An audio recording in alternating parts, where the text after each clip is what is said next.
At the Brain Tumor Center in Pune, we are always very keen on spreading knowledge about early symptoms about the brain tumor, also the information for general public as to how brain tumors are operated, what happens to people who undergo brain tumor surgery. The aim of this series of brain tumor lectures is to educate public at large and also the medical students about some aspects of neurosurgery. Today I will be speaking on a very deep-seated tumor that is seen in neurosurgery, which is called as colloid cyst. A colloid cyst is a benign tumor, which means it's not a cancer, and it can cause sudden catastrophic rise in the brain pressure, and that is why it is very important to diagnose these tumors in time and operate them in time to cure these patients.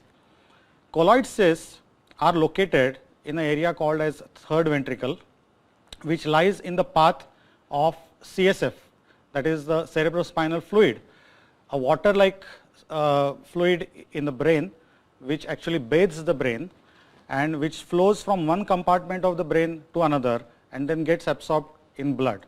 Every day nearly half a liter of CSF is produced in brain, and continuously it is getting reabsorbed.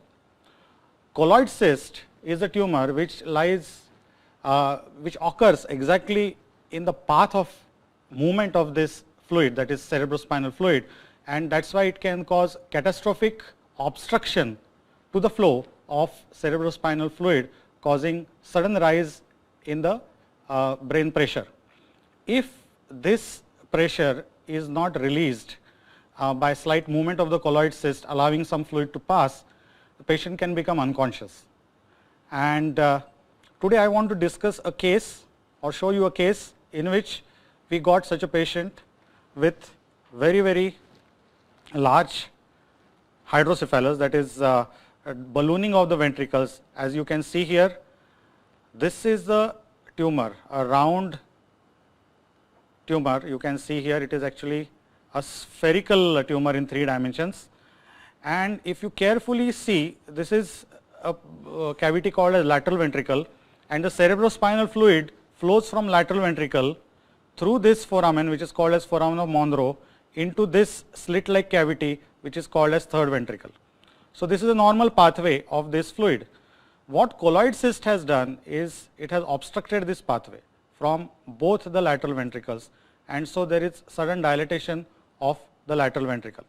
In a sagittal view, you can see this tumor which is obstructing the flow. This is the cavity of lateral ventricle, and it is ballooned because the colloid cyst has obstructed the flow.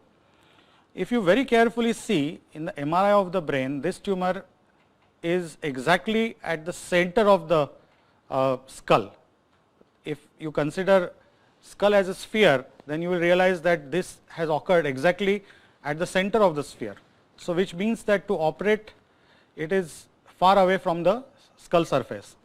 So it is a relatively difficult surgery, and the path that we take to operate such tumors is in between the 2 cerebral hemispheres through a structure which is called as corpus callosum, entering into the ventricle and then removing the colloid cyst. So here you can see a very high power magnification photograph under neurosurgical microscope, and you can appreciate that the right sided cerebral hemisphere, as we know there are 2 cerebral hemispheres, right sided cerebral hemisphere is being slowly separated from a structure which is called as falx, and as we go deep, one can easily appreciate corpus callosum here. These 2 blood vessels which you can see here, these blood vessels are very important blood vessels called as the anterior cerebral arteries, and they supply important motor areas of the brain which supply power to the leg areas. Here we are slowly opening the corpus callosum, which is a white matter tract, and as I will coagulate further, you will realize that we are inside the ventricle, lateral ventricle, and the fluid which is known as CSF will gush out. When this fluid gushes out, we are sure that we are inside the cavity of the ventricle. You can now see bluish color, which indicates that there is a fluid inside, and as this is opened, the fluid gushes out and the pressure is released. This patient, when she came to us, was semi-conscious because of this rise in the pressure, and it was very important to stabilize her initially and then rapidly remove the colloid cyst. What you see here is a structure called as the interventricular septum, and deep inside you can see the foramen of Monro, which you can appreciate here. The colloid cyst is obstructing this foramen.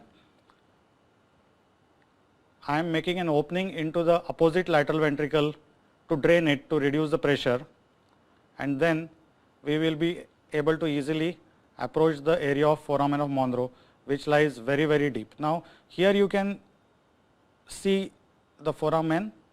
This is a foramen which is normally open, and this is the colloid cyst, which is a tumor, benign tumor, and it is obstructing this opening from one cavity into another. Very, very critically located tumor, needs to be diagnosed in time and removed in time with high quality neurosurgery. And you can see progressive removal of this tumor with various instruments, micro instruments.